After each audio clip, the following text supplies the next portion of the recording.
The movie industry and the media have never been under the thumb of a small number of people than ever. It's more elitist and more fascist and more controlled than ever. And the proof is Troma is the only independent studio in America that's left. This is our 45th year. We are still making movies, but it's harder and harder to get our movies into the public. The movie theaters, the TV stations, are all controlled by a very small number of people. And so it's impossible if you're an independent producer, writer, distributor, studio, you cannot get your art to the public unless you make a deal with the devil.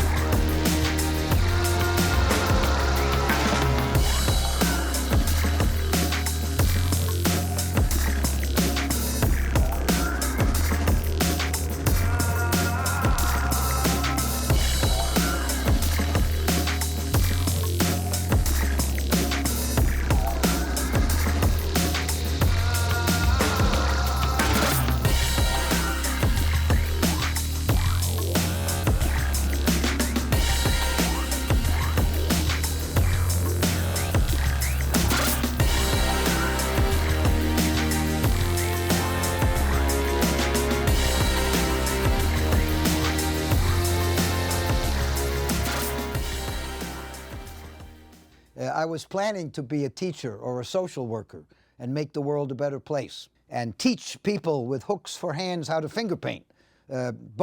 Teach bums how to paint happy faces on beads and put the beads on, you know, that kind of stuff. But I got stuck in a room with my roommate at Yale. First year was running the Yale Film Society, and I started drifting in to see what they were showing. I kept getting my head blown. John Ford or Howard Hawks or Jean Renoir or Leni Riefenstahl or Stan Brakhage, Chaplin, Keaton, and finally came to Lubitsch. And I decided at that very time I was watching the Ernst Lubitsch movie, To Be or Not to Be, that I would make movies. Furthermore, since I'm extremely bourgeois and I learned French as a small child because I had governesses who taught me. I had French lessons at home. 5 years old, every day a French lesson. And I spoke it in the house. We spoke it in New York. I grew up with Oliver Stone, whose mother was French, so he spoke fluent French. So we would go to where the Pompidou Museum is now, and there was some good times for young boys who didn't grow up with any girls. Les Halles, oh, that was great. That fucking Pompidou Museum ruined my life. But it's a beautiful museum. It's great with all the stuff on the outside and the wonderful shows. My roommate was an auteur propounder. He didn't speak French, but he was very much into the auteur view of theory of cinema. The American critic Andrew Sarris wrote a book called American Cinema, where he rated the American auteur directors like John Ford, Chaplin, Keaton, and he put them in different classes. Well, the Film Society office at Yale had a stack of cahiers de cinéma, and they were all in French, and I started reading them, and they were from the 60s. Some of them were by Chabrol and Godard, and journalists were transitioning to becoming, they were not transitioning into becoming women, they were transitioning from journalism to making movies. So I started reading the theory of, and the cahiers de cinéma, and here they are talking about Kubrick and the whole auteur theory. So I got brainwashed by that, and that caused me to think very seriously about not going to Hollywood.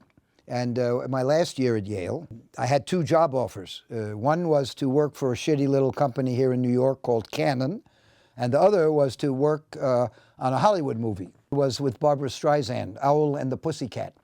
In both cases, I'd be cleaning toilets, production assistant, And I took a night at my mother's home here in New York by myself, and I took LSD. And during that process, I decided I would stay in New York and be in the underground and try to be an auteur director. And boy, was that a mistake. Instead, I could have worked for the whiniest, most annoying actress in film history, but I didn't get to work with Barbra Streisand. So French cinema is a huge influence on me, not to mention the fact that Oliver Stone started working in movies because of me. I made 2 silent movies. One was based on a Hawthorne short story that my roommate Robert Edelstein directed, Rappaccini's Daughter. It was called Rappaccini, unwatchable. And then the second one was The Girl Who Returned, feature-length black and white movie with a Bolex. You wind it up so you can't shoot sync sound. It was like a silent movie, and it was black and white and basically unwatchable. But I wrote the music for it. I did everything, and it was basically a silent movie with a few sound effects that I could sync up by moving the soundtrack.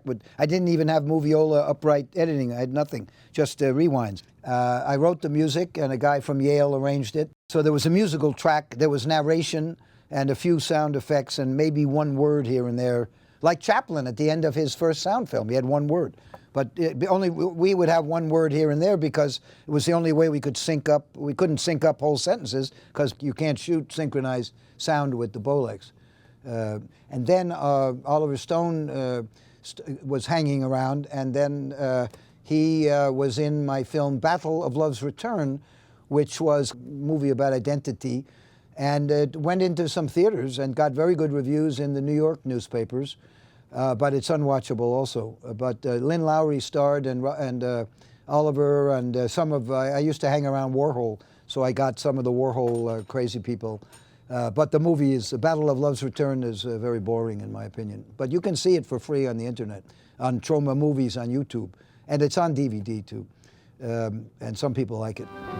Frequently funny. Look, I am trying to work, you joker! And even touching. WPIX-TV calls it diverting and very amusing.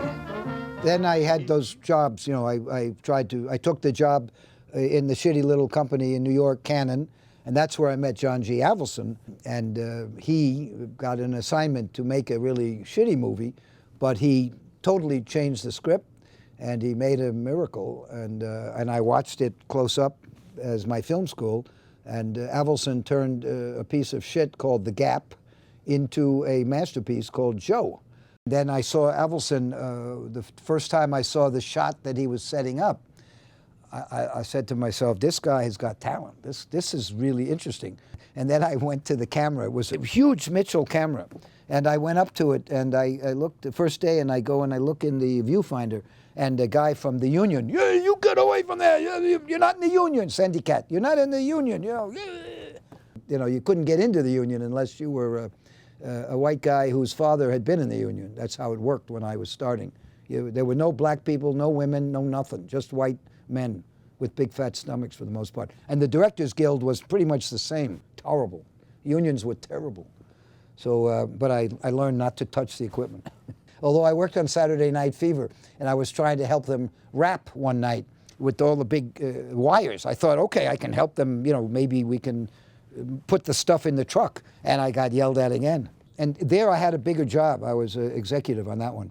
And one of the crew in the union, we were in a man's home, family home, you know, like you guys. And the grip, or one of these people, takes a cigarette and puts it out on the wall of the people's house. You put the thing in somebody's house? First of all, nobody smokes inside anymore. But secondly, to do that was the attitude of these fucking people. And so I yelled at him, and then I got into trouble, right? I got into trouble. So it's a different world in that regard. The unions are younger now and a little more diverse, not much, but a little more. And I think more of them actually love what they're doing, as opposed to just trying to eat a lot of donuts and get overtime.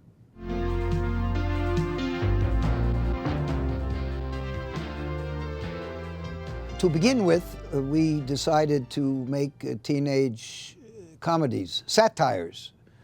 Squeeze Play was a comedy, a stupid idea because it was about baseball, softball. Nobody except in the United States and Japan even knew what a baseball was. Now baseball is a little more popular in other countries, but when we made Squeeze Play, nobody played baseball except in the United States, although it got distributed in France under the title Les Pulpeuses. It's a very funny movie, and it was based on the women's liberation movement in America, which was going on at the time, and a big movement to have an amendment to the American Constitution that would make women equal to men. But the amendment never passed. ERA, Equal Rights Amendment, it never happened. So they're still fucked, the women here. And at first, no theater would play it. Like almost all our movies, no theater would play Squeeze Play. Then one theater in Virginia gave it a sneak preview one weekend. The place went crazy. It was somehow the public knew, and they showed up. They had to schedule more shows. It was no advertising. So the Monday morning, we got a call from their headquarters that they wanted, like 100 35 millimeter prints of Squeeze Play. We only had one. We had no money. So slowly but surely, we would play that one print, get some money, make 2 more prints, get some, and eventually we ended up with 250 35 millimeter prints, and Squeeze Play was very successful. Then we did Waitress, which was about women's identity. Also even more successful than Squeeze Play because Squeeze Play was a hit, so then everybody wanted Waitress. When Waitress opened in New York City, we had 92 theaters just in New York, full page in the papers, that kind of stuff. And then we did Stuck on You, which is the best one, the most powerful, I think, interesting theme, and also was kind of a period, lots of different periods in Stuck on You. It was about divorce, palimony. There was at the time, there was a new version of divorce where the men and the women, it was called palimony. So even if you weren't married, but you were with somebody a long time, you still had to pay them some money if you kicked her out. The actor Lee Marvin, who is in Fritz Lang's The Big Heat, among other great movies, he kicked out his girlfriend and she sued him for palimony instead of alimony. So I thought that was a funny idea for a movie, and we did Stuck on You. And we had a star comedian, American star comedian, Professor Irwin Corey, who just died. And then The First Turn On, which is probably the funniest of all the comedies.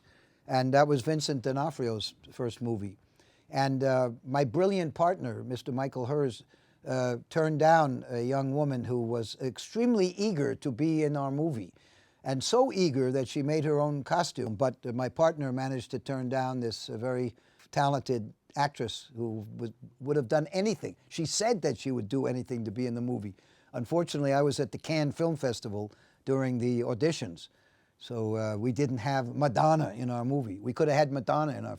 And she even told us, when we turned her down, she told us, she said, I'm going to be a big music star. I'm going to be famous. And we had a French guy, Ilan Cohen. He's a director in France now. He's made movies from time to time. Very artistic and a great guy. But he was the assistant director, and he was very polite. Yeah, sure, okay, keep in touch, keep in touch, Madonna. 6 months later, when The First Turn On was like underwhelming critics, she was on the cover of every American magazine. How stupid were we?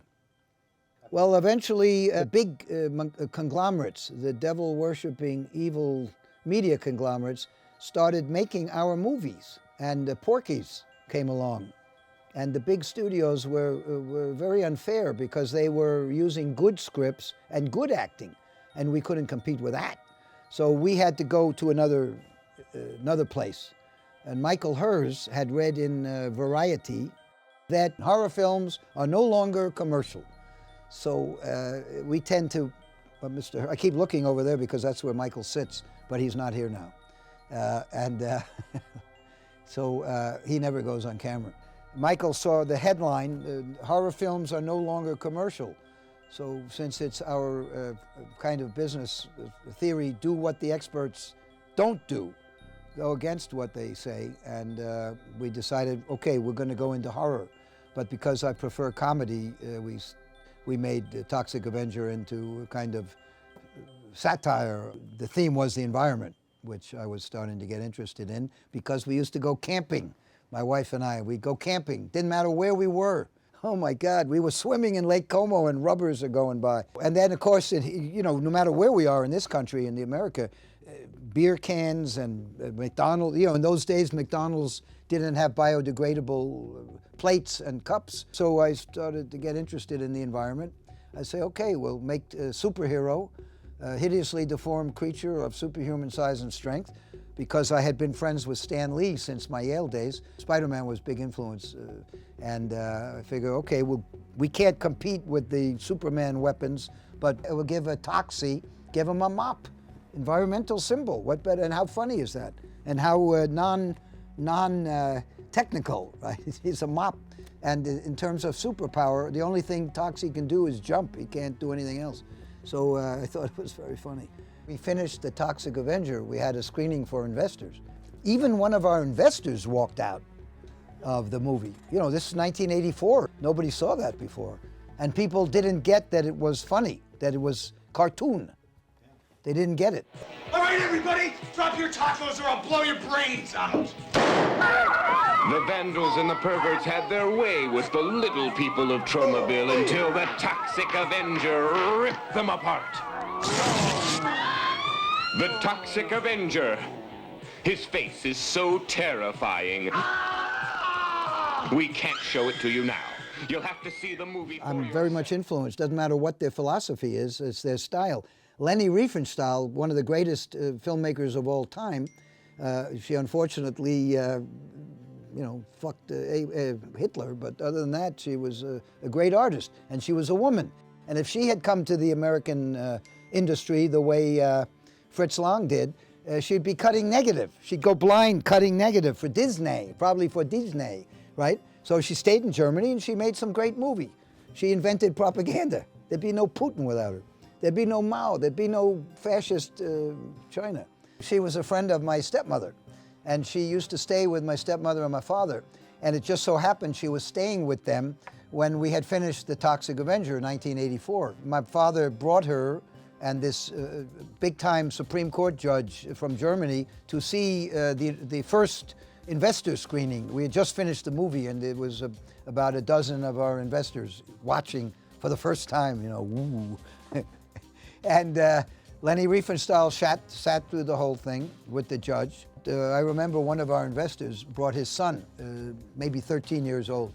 And I told him on the phone before he came, you know, I don't think you're gonna, this probably is not appropriate for your son. Don't, oh, we have a relationship, we talk about everything. But when that head crushing scene in The Toxic Avenger came, the father was yanking the son, and the son was like, no, I want to stay. The son was loving it, but the father was removing the son. That investor didn't talk to me for 2 or 3 years after that. He was so upset by The Toxic Avenger. But eventually he came back, and of course they all made money. But that's how crazy The Toxic Avenger was in those days. You know, it was pretty shocking, that film. And when we first tried to get Toxic Avenger into movie theaters in this country, nothing, couldn't get anywhere. And then we took it to Cannes the first year. And we had big posters on the front of the Carlton Hotel, and Toxie was walking around. You know, we advertised a lot. Nobody got it. They didn't get it. They only saw the violence and the sex. They didn't get that it was satire. It wasn't a horror film. It was something different. And, you know, most of the people in our industry, they are bureaucrats. They are people who follow orders, just like you know who. The industry didn't get The Toxic Avenger. Only the French guy bought it for a big number, and they called it Toxique, and he made a huge poster, those beautiful French gigantic theatrical posters, and he got it through censors with only 30 seconds removed, the head crushing, and 13-year-old and older could see it, and it was a major success. You must see The Toxic Avenger. He's a different kind of hero.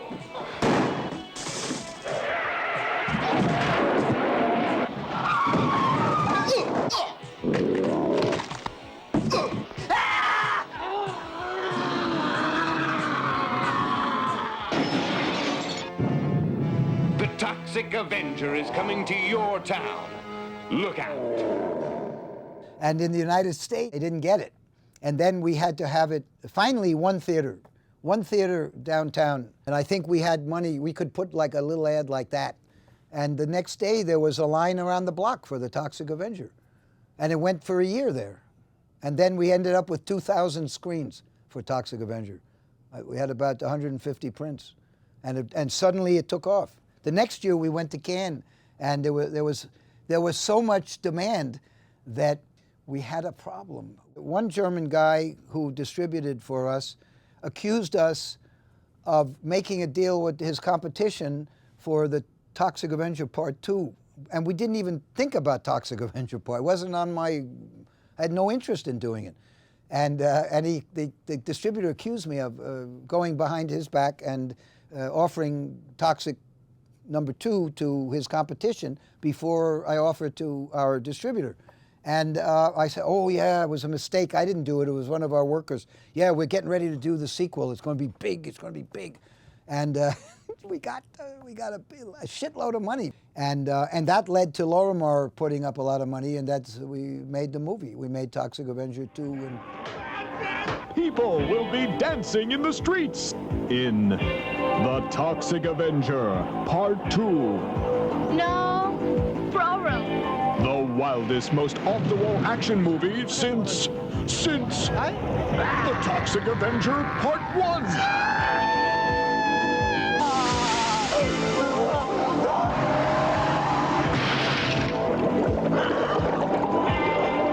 He's coming soon.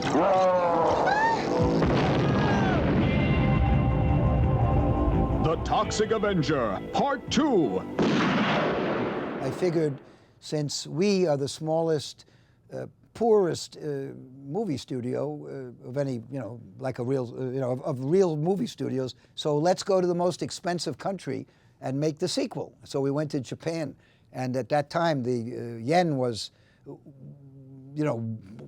incredibly expensive. But we managed to make it in Japan, and it gave it a whole fresh, new look. Instead of just making a movie like they do with Disney, where they all look the same, The Toxic Avenger Part 2 is very different.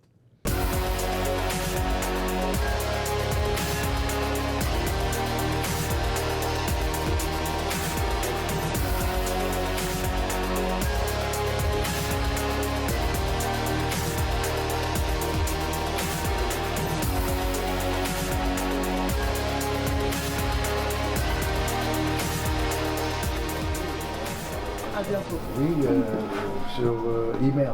Très important. Christian, Christian, ok. Christian, oui, oui. Lloyd, en fait, quand il fait des dédicaces, que ce soit ici ou ailleurs, il y a toujours tout un délire autour. Donc il avait fait une vidéo avec une nana américaine plutôt jolie qui annonçait la dédicace, donc il y a plein de gens qui sont venus, quoi. Allez, Metaluna, magasin. Oui, le magasin Metaluna. Quand Metaluna? Quand ça? Quelle date? Quelle date? Le 5 janvier? Le 5 janvier? Waouh, Oui, waouh! Et Lloyd Kaufman, Ouais. et Toxic Avenger, et qui? Ouais. Elvis Presley, Ouais, ouais. tous les Américains l'aident seront là-bas, Ouais. mais pas les gilets jaunes, non. Non Macron. Trop Macron. Ouais. Trop Macron. Et où? Quel magasin? Quel magasin Metaluna? Waouh! Il est toujours hyper partant pour des dédicaces un peu festives. Là, il y avait un pote Malitek déguisé en Toxic Avenger. Apparemment, il a justement toute une base de fans comme ça qui vont accepter de se déguiser un peu partout en Toxic Avenger et de faire toute une animation et tout ça bénévolement, je suppose. D'ailleurs, c'est assez drôle parce qu'à chaque dédicace, c'est toujours pareil. Sa femme est toujours avec lui et essaie parce que lui, il est toujours complètement ouf, quoi. Et il parle avec les gens et c'est interminable. Et quand c'est des nanas, il leur demande leurs coordonnées, savoir si elles veulent jouer dans des films et tout. Et c'est sa femme qui un peu régule le truc pour que tous les gens puissent passer, parce que sinon, on y passerait des heures et des heures, quoi. Sur mon moment, d'accord, pas le corps. C'est mon email. J'espère que tu peux m'envoyer un email de temps. On reste en contact. Oui. What movie is playing? C'est quoi? Hellraiser, yeah. Musique. En tout cas, c'est un showman, c'est clair. Et là, il est venu en gilet jaune, par exemple, parce que c'était en plein moment des manifestations, etc. Il a fait régulièrement des blagues sur Trump, évidemment, qu'il déteste cordialement. Tu vois, donc après, ça réunit une espèce d'état d'esprit comme ça, un peu à l'américaine quand même, hein, mais qui dépasse effectivement les films qu'il produit ou les films qu'il distribue. Et ça reste quand même malgré tout, et ça beaucoup de gens lui ont dit, et ça c'est important aussi, la plus ancienne boîte indépendante de production de films de genre. Je crois que ça fait partie du folklore du fantastique et puis aussi du côté iconoclaste et indépendant de la Troma que les gens trouvaient super sympathique, quoi. Et donc, Troma, c'est un peu, toute proportion gardée, le principe des productions Corman quelques années avant, quoi, dans les années 50-60. Et beaucoup de films distribués par la Troma sont des films qui ne ressemblent pas aux films de la Troma réellement, et qui sont d'excellents films, comme il y a Combat Choc, hein, par exemple, c'est distribué par la Troma, qui est un super film. Il y avait aussi ce film belge, là, Rabbit Grannies, qui était sympa, qui s'est collé à l'image de la Troma, mais qui est assez original et différent aussi. Maintenant, la Troma sans Lloyd Kaufman, non, j'imagine bien que non, quoi. Et puis après, économiquement, c'est sûr que maintenant, ils sont une espèce d'entité comme ça, à part, qui est plus surtout par rapport au film, d'ailleurs, hein, parce que quand même, moi, j'ai pas tout vu, hein, mais les derniers films sont quand même un peu moins bonne tenue, on va dire. Donc c'est plus, il y a un aspect nostalgique, quoi, dans la Troma. Tu vois, ça représente, c'est quand même typique des années 80, quoi. Ils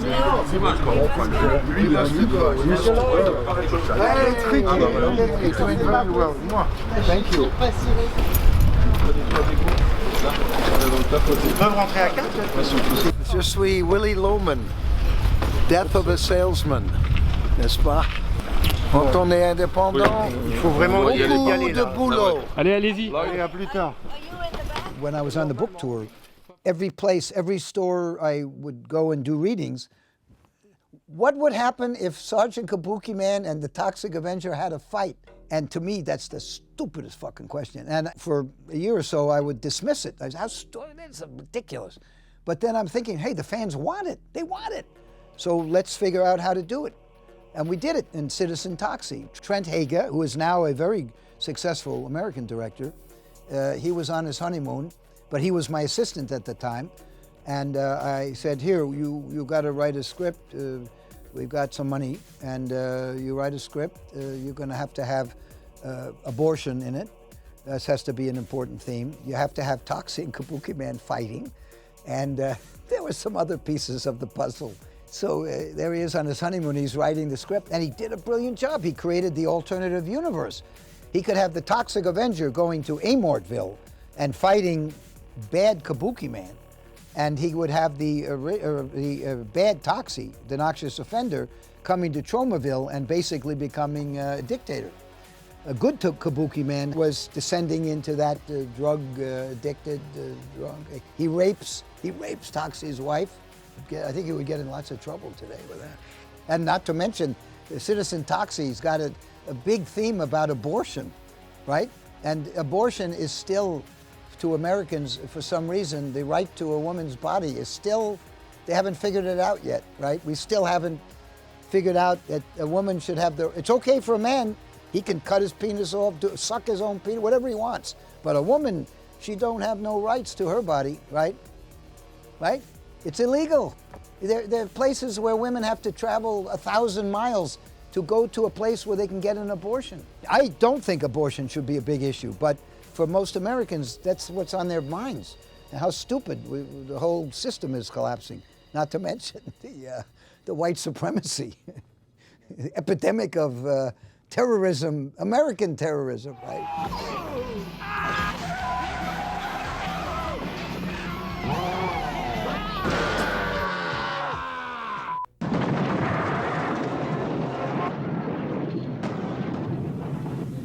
Nose blood.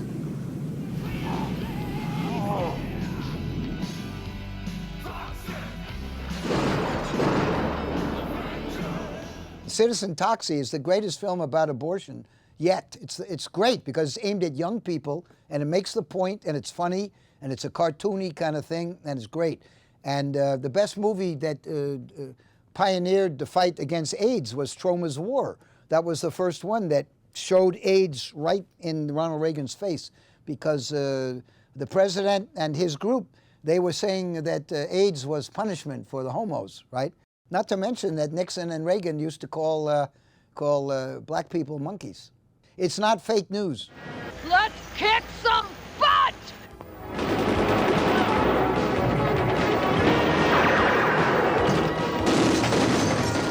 Troma's War. It's the biggest, the most ambitious, the most expensive motion picture in the 15-year history of Troma films. Troma's War deals with today's burning social issues. Just point me in the right direction. I'll blow their balls off. This is war. Well, all my career has been devoted to the underdog, all of these movies. In Squeeze Play, the women wanted to play baseball, and the men wouldn't let them. Terra Firma, it's about making a Troma movie. The board director who's making this movie, he believes in his art, but maybe he is not talented. Maybe his movie sucks. You know, but he believes in it.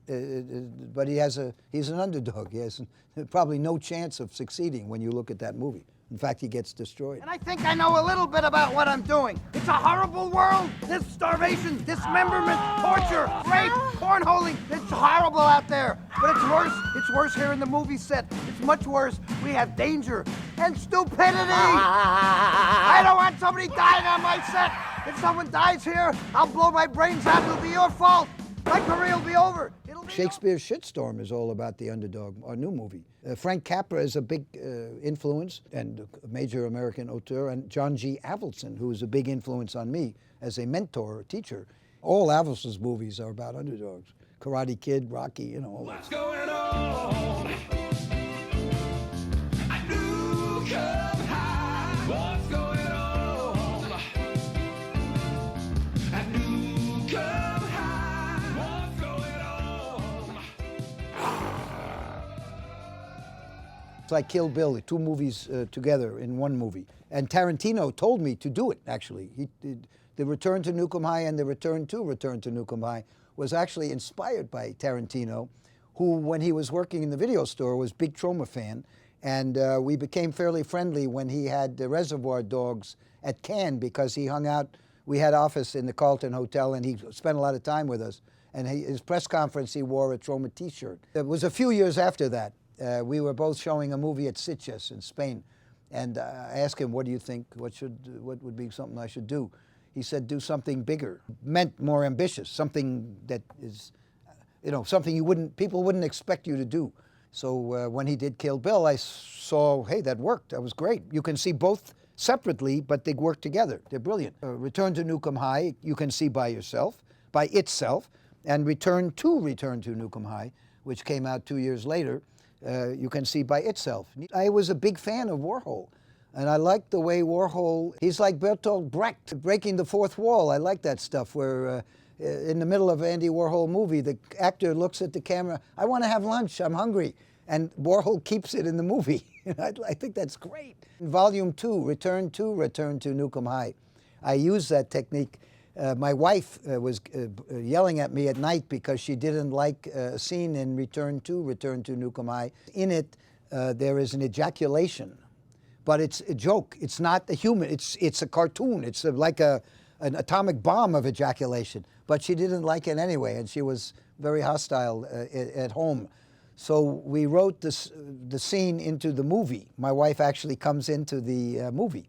And when you're in the movie theater, the movie freezes, and suddenly you pull back and you're inside that editing room.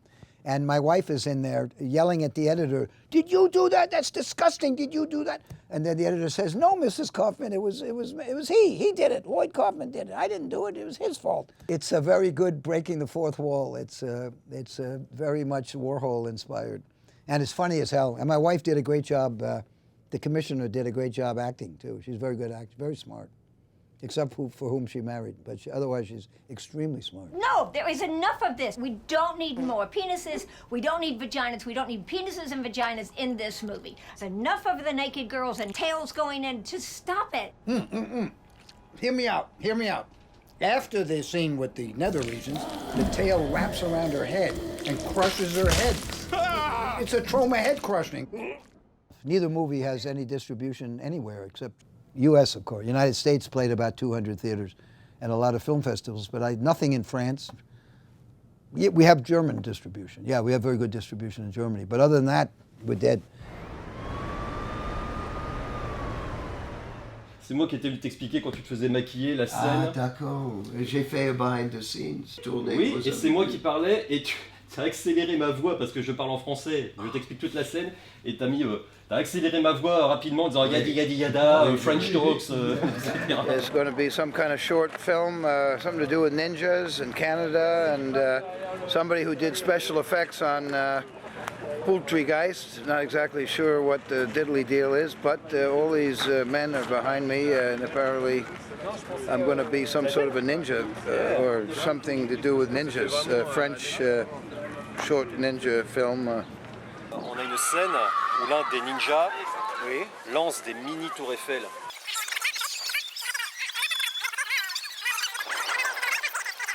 Malk, comment tu t'appelles? Paul. Paul, Assistant director. Paul, I will translate. Paul says in French that Lloyd Kaufman is the greatest movie director in the world. Okay, and then what? Et ça marche très bien pour Ninja Eliminator. À chaque fois que les gens te voient, dans la salle. Et en plus, on a fait du recyclage. Parce que ta scène, elle a été utilisée dans Ninja Eliminator 3. Et dans Ninja Eliminator 4, plus long, et donc tu es dans les deux, avec ton même plan. On a rencontré Lloyd Kaufman à l'occasion de sa venue à Paris en 2013. C'est une amie qui m'a suggéré, voilà, tu tournes ton court-métrage dimanche, Lloyd prend l'avion dimanche soir ou lundi, t'as qu'à lui proposer de faire une petite apparition. Je dis bah oui, super idée. Et nous on l'a pas rencontré directement, mais on l'a rencontré le lendemain sur le tournage, donc moi j'étais hyper content. On lui a dit est-ce qu'on peut te maquiller, tout ça, parce que c'était aussi une façon aussi un peu de le faire patienter pendant que nous on tournait nos séquences. Puis voilà, il vient du cinéma d'horreur, donc on s'est dit bah pourquoi pas lui faire un petit maquillage. Puis la maquilleuse qui était là, qui était bénévole, était hyper contente de maquiller Lloyd Kaufman. Donc nous aussi on était hyper contents. C'est une façon de remercier les figurants qui étaient là et qui n'étaient pas au courant que Lloyd Kaufman venait, qu'ils aient pu passer la journée avec lui à discuter, donc c'était un super moment. En fait c'est ça qui fait la force de Troma. Je pense que Lloyd Kaufman il l'a compris depuis longtemps. On n'a pas d'argent, donc on a besoin de moyens humains. Comment on peut avoir des gens qu'on ne paye pas entre guillemets, et moi j'ai eu des retours sur des tournages je sais de Poultrygeist. Les gens ils chiaient dans des sacs en plastique, la bouffe était pire que sur la pire régie d'un court-métrage étudiant. C'était vraiment un tournage hyper hardcore, mais avec une ambiance géniale parce que les gens étaient prêts à faire ce sacrifice. Et ce genre de sacrifice, on peut le demander qu'à des gens qui sont fans hardcore. Nous, quand il est arrivé en fait, sur le tournage de Ninja Eliminator, je pense qu'il n'était pas plus dépaysé que ça, puisque le film de la Troma, ça survit justement grâce aux fans, à des gens qui sont jeunes, voire même plus jeunes que nous. Et donc, oui, je pense qu'il était plutôt heureux d'avoir autour de lui des jeunes enthousiastes, voir des gens qui font quelque chose uniquement pour le plaisir de le faire et non pas avec une idée de rentabilité ou quoi que ce soit. Nous, quand il est arrivé, il était extrêmement simple. Bon, faut savoir en plus qu'il a toujours sa femme qui est là et qui le filme constamment, puisqu'il fait un petit journal vidéo qu'il met sur sa chaîne YouTube. Il a filmé sa séance de maquillage, il m'a filmé moi. Des choses que nous, on n'avait même pas prévu de filmer finalement. C'est-à-dire que les images du making-of, elles viennent de la caméra de la femme de Lloyd Kaufman. Nous, on n'avait que des photos de tournage. Et puis quand il a mis en ligne cette petite vidéo qui résumait la journée, nous, on était hyper contents parce qu'on n'avait pas pris le temps de faire des images, d'archiver. Donc il y avait on avait des photos, donc on se voyait en train de diriger les autres comédiens, on voyait Lloyd Kaufman. En fait, tout ce que nous, on n'avait pas pu voir parce qu'on était occupés à faire la direction, en fait on l'a vu via sa caméra et via son œil entre guillemets.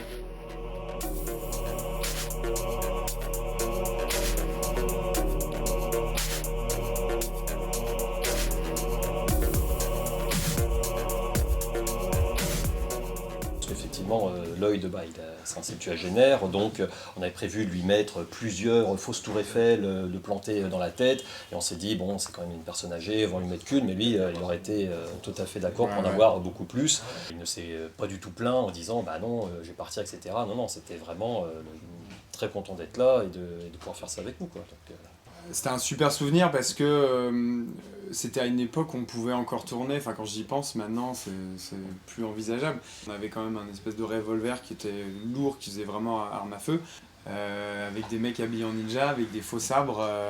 Maintenant, c'est juste plus possible avec les attentats.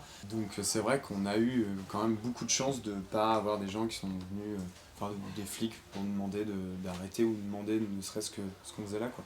Ce que les gens ils apprécient dans Troma, ce qui est devenu un peu une marque de fabrique, c'est ce côté bricolé tout le temps, et qui est en fait à la limite du nanar, en fait, ce qui est intéressant dans la forme, sauf que c'est pas du tout du nanar, mais il y a toujours cette espèce de manque flagrant d'argent. Par contre, Kaufman a souvent tourné ses films en pellicule.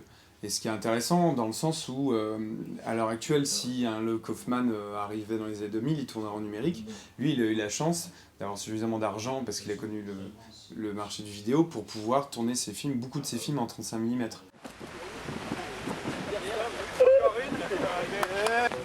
3, 2, 1, go! You fucking French frogs! You missed me!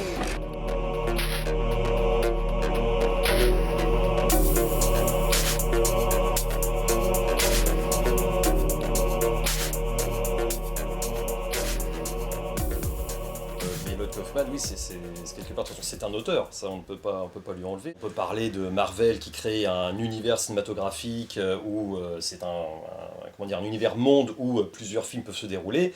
Je suis désolé, Lloyd Kaufman il est venu avec ce postulat bien plus tôt, avec le concept de Tromaville, où on retrouve toutes ces créatures, que ce soit le Toxic Avenger, le sergent Kabuki-Man, où c'est non seulement un univers fictif, mais avec ses propres règles. C'est-à-dire cet univers où peuvent se mélanger la comédie, l'horreur, la comédie musicale, la comédie sexy, et tout ça dans une espèce de melting pot qui est cohérent parce qu'il y a un vrai regard d'auteur derrière. Master Bader! I'm not going to die, not in Jersey. We don't want to kill you, but we will! Well, if that's a Toxic Avenger, where's that morbidly obese ward and sidekick, Fatis? It's lard-ass punk! You're pregnant with 2 babies. 2 babies? From what appears to be 2 completely different fathers. And that's preposterous! Comedy is very tough. Comedy in France is different from comedy in Mississippi. Comedy in China is, what's funny to them is killing, exterminating Tibetans. Genocide is what they think is funny, right? Bootlegging is what they think is stealing proprietary stuff. And I majored in Chinese studies. Fuck them. I'm so disappointed with China. Every Troma movie, we have 1,000 of them. Every one is on the streets of Beijing or China. And nobody gets the money. None of the artists get the money. We don't get 1 penny. Never mind us. I don't care. I've got a roof and a food and a wife. But these poor peasants, right? They're eating dog. What are they eating over there? They eat dogs, God knows. They get nothing from the bootleg movies, right? The factories are owned by the military. The DVD factories, the streaming services, they're all owned by the communist elite and the military. So the peasants get none of the bootleg money, none of it. I did a satirical congratulations to the Chinese when they bootlegged Poultrygeist. The Chinese had Poultrygeist on the streets of China before we had even transferred our 35mm movie to a digital format. There was one 35mm print at the Cannes Film Festival. Somebody made a copy on a video, and they put the DVD out on the streets of China. A beautiful box set, much nicer than the one we eventually put out. 2 discs and all sorts of beautiful menus. And the only problem is we hadn't made the posters yet. So they didn't know who's in the movie. And they put Stanley Tucci and Alfred Molino. If you want to see Troma movies on YouTube, you can type Lloyd Kaufman, Poultrygeist, China, bootlegging. It's very funny. I congratulate them on great efficiency of making a video master of Poultrygeist before the people who produced the movie made the video master. Poultrygeist is now produced by Mr. Bob Yari, who's the Academy Award-winning producer of Crash. It's terrific. You know, I heard that the president of the company that manufactured those lead paint contaminated poisonous baby toys was so ashamed he committed suicide. Now, I'm not suggesting that the president of the company that manufactured these DVD bootlegs should commit suicide. No, that would be just horrible. I'm not going to China ever in my life. It's like I'm a spurned lover, right? I was so enthusiastic. I spent 4 years of my life studying China. I've been there about 10 times. Never go back. Not with what they're doing now. No, thank you. All these years I've been planning my revenge against Avon Bard and all the world. We don't care about these people's well-being. We just want to get them hooked and sky high. Then have them repeat until they up and die. It's whales. We are working now on hashtag Shakespeare's Shitstorm, which is my version of The Tempest. 20 years ago, we made Romeo and Juliet, written by the great James Gunn, who I'm not sure what happened to him after Troma, but I hope he's okay. And we shot 90% of the movie last summer.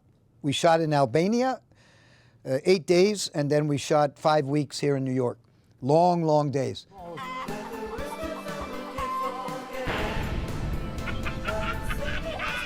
These violent delights have violent ends. Here's Prospero. We don't do serious stuff here, although we shoot the introductions to all our Blu-rays here somewhere in the building.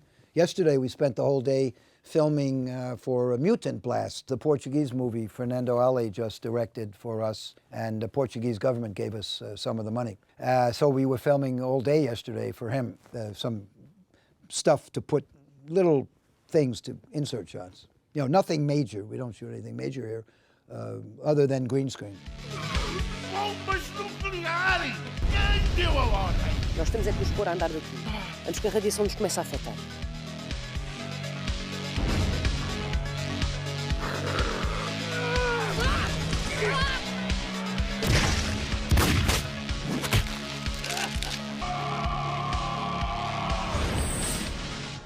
Yeah, you certainly won't find the person who's delivering the pizza being made to be in a dead body in the scene that we shot something yesterday. But the people who work here, they are both doing graphic design and booking theaters and doing that with the claps. It's like film school, really. It's very much based on Warhol's factory. Because I used to hang out there. But Warhol's factory was much richer, and there was lots of drugs, and there was plenty of luxury because it was a rich place. This is like Warhol's factory, but you know, we don't get bottled water. There are no fresh flowers. Sergeant Kabuki Man NYPD has a very important scene within it that was inspired by the death of Warhol. Warhol died in a hospital. He died because he had a fancy room by himself, and nobody supervised him. And he died for no reason. He died because nobody heard his bell. If he had a roommate, which is cheaper and not as comfortable, the roommate might have said, "Hey, the guy calling," you know. So we have a scene similar to that in Sergeant Kabuki Man NYPD, which is maybe our most popular film in France, actually. I think it's more popular than Toxic. Although I'm not sure. That's probably wrong. I'm sorry. I bet I'm wrong. You're right.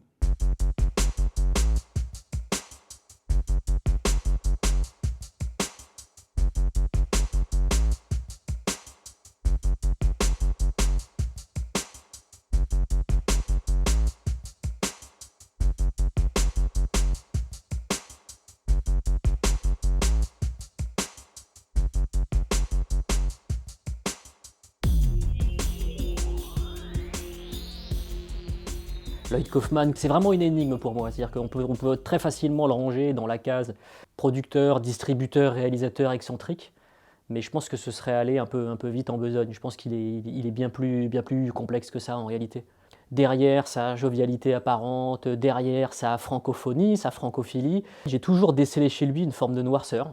Et je pense que cette noirceur-là, elle se ressent dans les productions Troma, sauf que c'est une noirceur qui est camouflée en fait par une certaine forme d'ironie. Je pense que c'est une personnalité qui est bien plus profonde, complexe.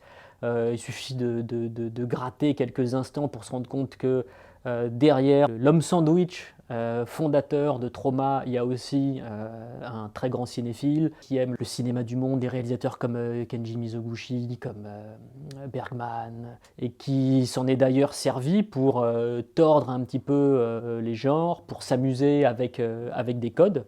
Et ça aussi, ça participe de la complexité de Lloyd Kaufman. Ce n'est pas qu'un amuseur public, ce n'est pas qu'un producteur de série Z, c'est aussi un cinéphile, c'est aussi quelqu'un qui a des choses à dire. Ça, on le sait évidemment, le discours politique de Troma a toujours été revendiqué frontalement par Kaufman, mais c'est quelqu'un qui a en lui vraiment quelque chose de profond, de noir, et parfois, dans les interviews, quand on le travaille un petit peu, on ressent ça, je trouve. C'est vrai qu'il y a la facette homme d'affaires chez Lloyd Kaufman, c'est-à-dire que c'est quelqu'un qui effectivement sait très bien vendre ses produits, qui, je pense, est limite dans l'écriture en fait de ses vannes quand il vend un film ou quand il parle par exemple à la presse francophone. Il a ce côté où, je n'irai pas jusqu'à dire qu'il a le même discours pour chacun des interlocuteurs français qu'il va pouvoir rencontrer, mais on n'est pas loin quand même. Et c'est vrai qu'au-delà du côté du couteau suisse, il y a quand même quelque chose de parfaitement américain qui ressort de son image, c'est que c'est un self-made man. Je pense que Kaufman, en fait, ça a été un créateur de vocation, puisque quand on regardait des films Troma en vidéo, on avait la sensation qu'on pouvait faire pareil, ou du moins qu'on pouvait aussi tout se permettre. C'est-à-dire qu'eux avaient des limitations de budget, ils faisaient avec les moyens du bord, le tournage était guérilla, il y avait cette idée aussi de film de famille, artistique j'entends. En plus, Lloyd Kaufman a toujours revendiqué cet aspect-là de son cinéma et a toujours souhaité être une sorte de passeur, avec cette idée de communiquer sur la manière dont ces films étaient faits, expliquer comment on les produisait, expliquer comment les effets spéciaux étaient faits. Il y a toujours eu une fibre extrêmement pédagogique chez Kaufman. Oui, il y a encore chez lui cette envie d'interpeller le spectateur, potentiellement réalisateur ou raconteur d'histoire, en lui disant « Écoute, tu vois ce que tu as là devant toi à l'écran, c'est quelque chose que tu pourrais aussi faire, tu pourrais aussi raconter tes propres histoires. » Kaufman disait ça et faisait ça bien avant Internet, bien avant le concept des tutos. Donc c'est quelque chose qui est assez unique en fait au sein de la production de cinéma de genre, parce que le cinéma d'horreur est aussi un cinéma extrêmement conservateur, voire réactionnaire. Quelqu'un comme James Gunn, d'une certaine façon, a depuis toujours en lui la fibre Troma. Elle a été plus ou moins exploitée selon le type de production auquel il était attaché, mais même dans une super prod comme Les Gardiens de la Galaxie, parfois on filigrane, on peut déceler comme ça des choses qui auraient pu être dans des productions Troma.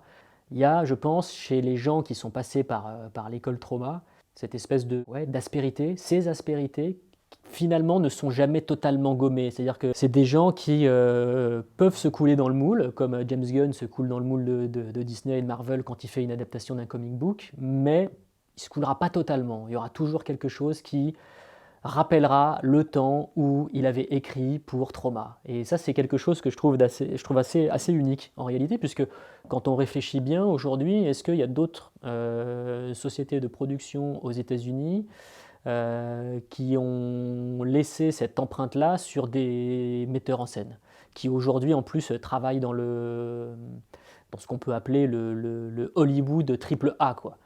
Franchement, je ne vois pas d'autres exemples que Troma.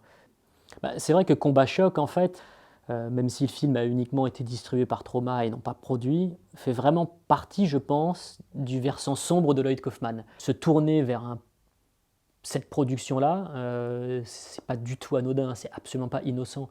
Ça trahit des opinions assez évidentes, ça trahit des goûts cinématographiques qui sont très clairs, et aussi, ça montre que c'est quelqu'un de parfaitement cohérent, en fait.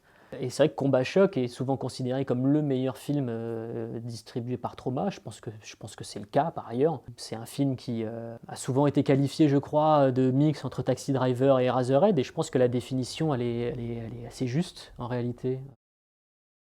On retrouve cette espèce de spleen, de nihilisme propre au Taxi Driver de Martin Scorsese, et puis ce côté très do-it-yourself, limite un peu autiste aussi de Eraserhead. Je pense que Combat Choc, c'est un film qui est à la croisée de tout ce qu'aime en fait Lloyd Kaufman. C'est-à-dire que ça a dû lui rappeler aussi un certain type de cinéma, ça lui a rappelé les films sur lesquels il avait travaillé dans sa jeunesse, ça lui a rappelé la manière dont lui faisait ses propres productions Troma, et c'est hyper logique en réalité que ce film-là atterrisse dans le catalogue de Troma. Effectivement, Combat Choc n'est pas le titre original, effectivement l'affiche, on ne peut pas dire qu'elle soit hyper représentative de ce qu'est le film profondément et de sa filiation qu'on pourrait justement créer avec Taxi Driver. Mais Lloyd Kaufman est quelqu'un qui a parfaitement conscience du marché, qui a parfaitement conscience aussi que parfois il faut agir avec un cheval de Troie. Sa manière de marketer Combat Choc, c'est un pur cheval de Troie, c'est-à-dire qu'il retitre le film, qui s'appelait originellement American Nightmare, il change l'affiche, il fait en sorte que la bande-annonce soit, on va dire, dans les codes de ce que pouvait être le cinéma d'action ou de guerre américain dans les années 80. Je n'irai pas jusqu'à dire qu'il nous vend ça comme un produit canon, mais pas loin quand même. Il y a cette envie chez lui de vendre sa soupe, en fait. Sauf que sa soupe n'est pas une soupe, et c'est pour ça qu'il y a cette idée de cheval de Troie chez lui. More gut-wrenching violence than Commando.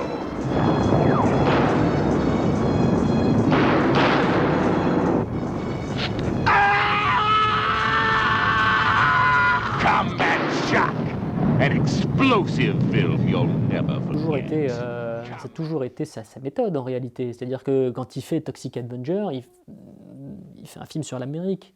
Et il vend une comédie teenage, slasher, bizarro-débilitante. Mais en réalité, le film est plus que ça. La manière, par exemple, qu'il a de parler du harcèlement scolaire dans Toxic Avenger, c'est assez intéressant, je trouve.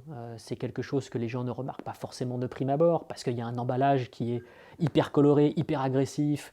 Et de fait, ce qu'on retient plus volontiers en fait, d'un film comme Toxic Avenger, c'est son exubérance et son hystérie. C'est pas forcément son message politique ou la manière dont il évoque de véritables problèmes sociétaux. Et Combat Choc, la façon dont il l'a vendu, c'est la même chose. Et ça fait partie des stratégies et aussi de l'intelligence de Lloyd Kaufman, c'est-à-dire c'est pas qu'il prend de haut en fait le film dont il va s'occuper et qu'il va distribuer, c'est simplement qu'il va essayer de l'adapter à un marché afin que les gens puissent le voir et surtout afin que le plus grand nombre de gens puissent le voir en réalité, puisque je suis pas certain que le vendre pour ce qu'il était purement et simplement aurait permis au film d'acquérir la notoriété qu'il a aujourd'hui. Dans ses gènes, la culture de masse, en réalité, c'est un vampire qui s'est toujours nourri des sous-cultures. Donc après avoir attrapé toutes les sous-cultures possibles et imaginables, il était évident, en fait, qu'elles se saisissent de quelque chose qui était quasi de la sous-sous-culture. Que Troma se fasse aujourd'hui siphonner par Hollywood pour une éventuelle proposition de remake, reboot, je ne sais pas trop comment on va appeler ça, c'est dans la logique des choses. Un Toxic à la sauce hollywoodienne, très franchement, je vois pas trop à quoi ça peut ressembler. Ce qui justement faisait le sel de Toxic Avenger, c'est son aspect fauché, c'est son aspect outrancier, et cette outrance-là, elle ne peut absolument pas être retranscrite dans un cadre hollywoodien, c'est impossible. Turn it the other way. You can keep it low. Keep it here, down here. There you go. Right like that. Okay. Alrighty, so I'll be like looking at this. Dwayne Mendez, you're a great artist, and I wanted to show you this amazing. Wait a minute, this is the wrong honor killing. This is great, but I wanted to give Dwayne Mendez Troma diploma to Dwayne Mendez, my protege. Thank you very much, Lloyd. This is the most fantastic, and really appreciate to all of you. And thank you, Lloyd. Help me for everything to be part of your film. Okay. Sorry. It's too long. Oh yeah, it's too long. We can do a second one where you give me that one. So, Dwayne Mendez, did you see Mutant Blast, the wonderful new Troma movie by Fernando Ale? Is that Mutant Blast that you have right there? Oh no, Lloyd. This is a big surprise for you. Well, that's Stan Lee. That's a god. That's my god. Wow. And Toxic, and looks like me. Of but, course. But where's Dwayne Reed? I mean, where's Dwayne Mendez? Oh, he's not Dwayne here. Reed. Oh, you deleted it? All right, we have to do the first one again. I have this amazing, suitable for framing, Dwayne Mendez Troma diploma, because Dwayne is my protege. Thank you. And thank you for the beautiful. I've got to get this framed. Yeah, let me get the marker. And yeah, go in the other room. Yes. And tell Tom to get it. That I want to get it framed. Of course. Then we're going to do this now. Thank you so much, Lloyd. Oh, thank you. No, my pleasure. Great. The only way you can make money now is to join one of the vassals of the elite. Go to where they make the movies in California. Well, actually, they don't even make them there anymore, but the decisions are made there. And try to work in one of those vassals, like Sony Classics or maybe Lionsgate, or move up through the mainstream. And there are very good movies being made. They're just not revolutionary. They're not going to change the world, but they're perfectly entertaining. British Fleabag, written and directed by Phoebe, what's her name? And she stars in it. And it's great, but it's not anything revolutionary. It's not new ideas. It's not Easy Rider. We're in a period of Prosecco. We're not in a period of cognac. It's light baby food. Nourriture de bébé. And the Disney movies have absolutely no political content. They're totally boring, in my opinion, all of them. I didn't see any that I liked. I mean, I'm 73 years old, of course.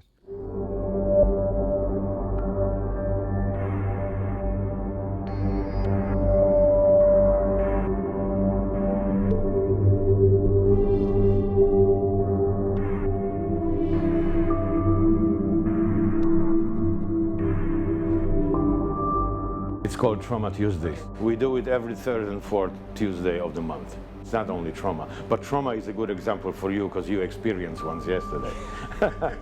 Troma loves this theater, They do all the new releases, they come out in US. There will be in October a Tromathon, which means a Troma Horror Festival here. It will take place 8 days in a row in October. Every new movie is being screened here. Lloyd Kaufman comes here very often. He loves this place. It's not what you see in a typical cinema, but we want to do it that way. We want people to feel cozy and intimate. So they come and then they enjoy themselves, not only sit, eat popcorn and leave, This is a cool spot. Is this yeah? your place? Yeah. It's great. It's first time you're here, yeah? Mm-hmm. Oh, yeah. nice. Yeah, so tonight I want to introduce a great, fantastic sci-fi film called Star Wars 2 by Lynn Sten. She wrote, produced, and directed this film, and it's her only film of its kind. So I hope you guys enjoy it. There is actually no Star Wars, so it's also on another plane of existence.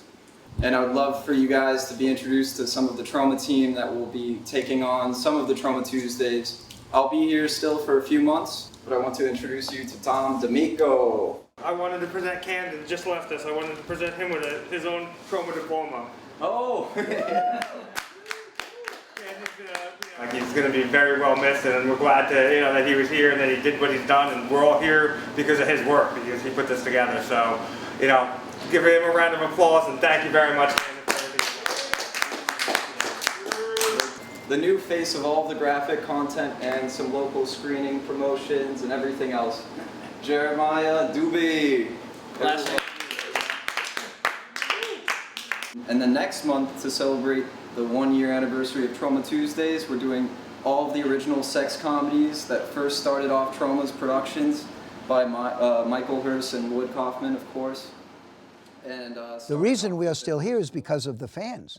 We've been interactive with our fans since Squeeze Play. When we had that sneak preview in Virginia, we sent our actors to the theater And they were unknowns. They're waiter, they work in a restaurant, waitresses or whatever, I don't know, post office. And we sent them to the theater. And Virginia doesn't, Brad Pitt doesn't very often go to one theater in Norfolk, Virginia. So the people there, they were, whoa, movie stars, that was really interesting. So we've been very interactive with our fans. In fact, all the people working here, they are here because they are fans. They don't get paid very much, and they work their asses off, and it's to promote independent film. Toni Morrison just died, right? I read her first book a long time ago. As a bourgeois, I have no concept of what it must be to be a little black boy. When I was 5 years old, to be a little black boy 5 years old, or a little black girl. And that book is harrowing, and it's a Troma movie. It's just that she's a best-selling, Nobel Prize-winning, Pulitzer Prize-winning author. But boy, does that book make a great movie. It's incredible. I mean, it's everything today. It's all about what's going on. Really depressing, horrifying. Maybe I should say something optimistic. I think I should say something, Let me do one more sentence. So I've been lucky. First of all, I've been born here in the United States of America. When I lived in Chad, those people in the bush, they were a roof and food. That was it for them. They didn't have the luxury. Shall I become a poet? Quelle est cette langueur qui pénètre mon cœur? Right?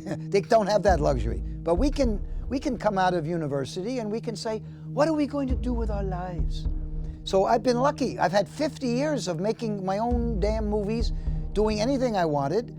Michael Hers and I have had total freedom. Yes, we have had to make budgets, very low budgets. We don't have fresh flowers.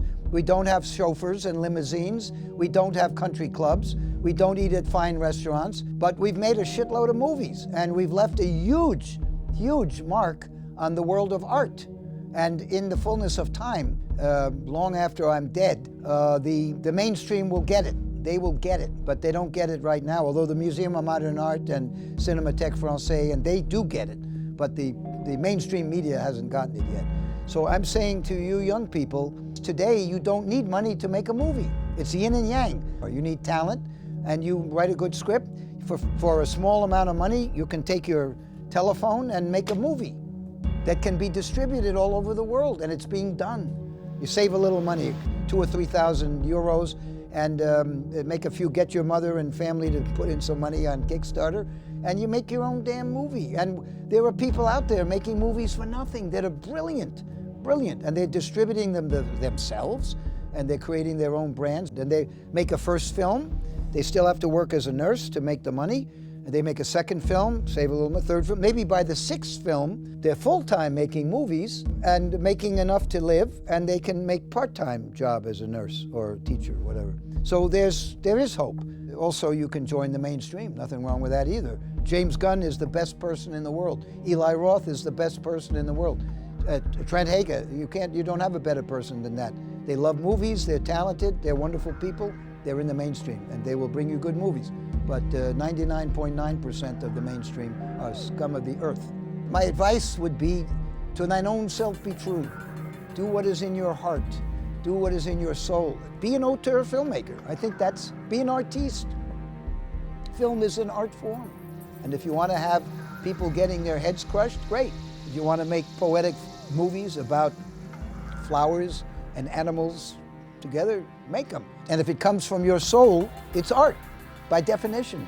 To thine own self be true, a phrase coined by one William Shakespeare, who, as you know, wrote the great American best-selling book, 101 money-making screenplay ideas, otherwise known as Herment.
had the Warhol thing in my head, and now I don't remember what I was talking about.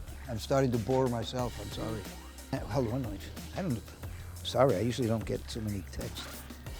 Probably my stepmother died or something. Where is she?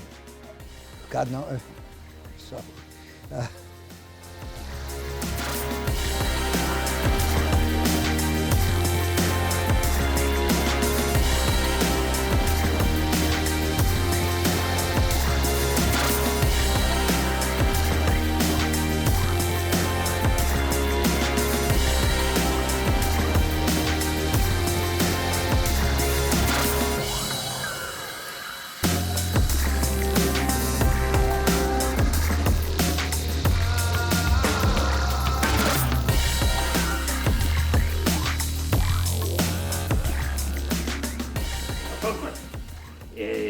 Il faut que je vous parle.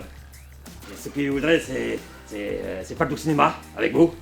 Que je voudrais travailler avec la Troma. Que je pense que ça pourrait être quelque chose de bien pour moi et pour vous surtout. Parce que je suis meilleur que le Van Damme, que le Toxic.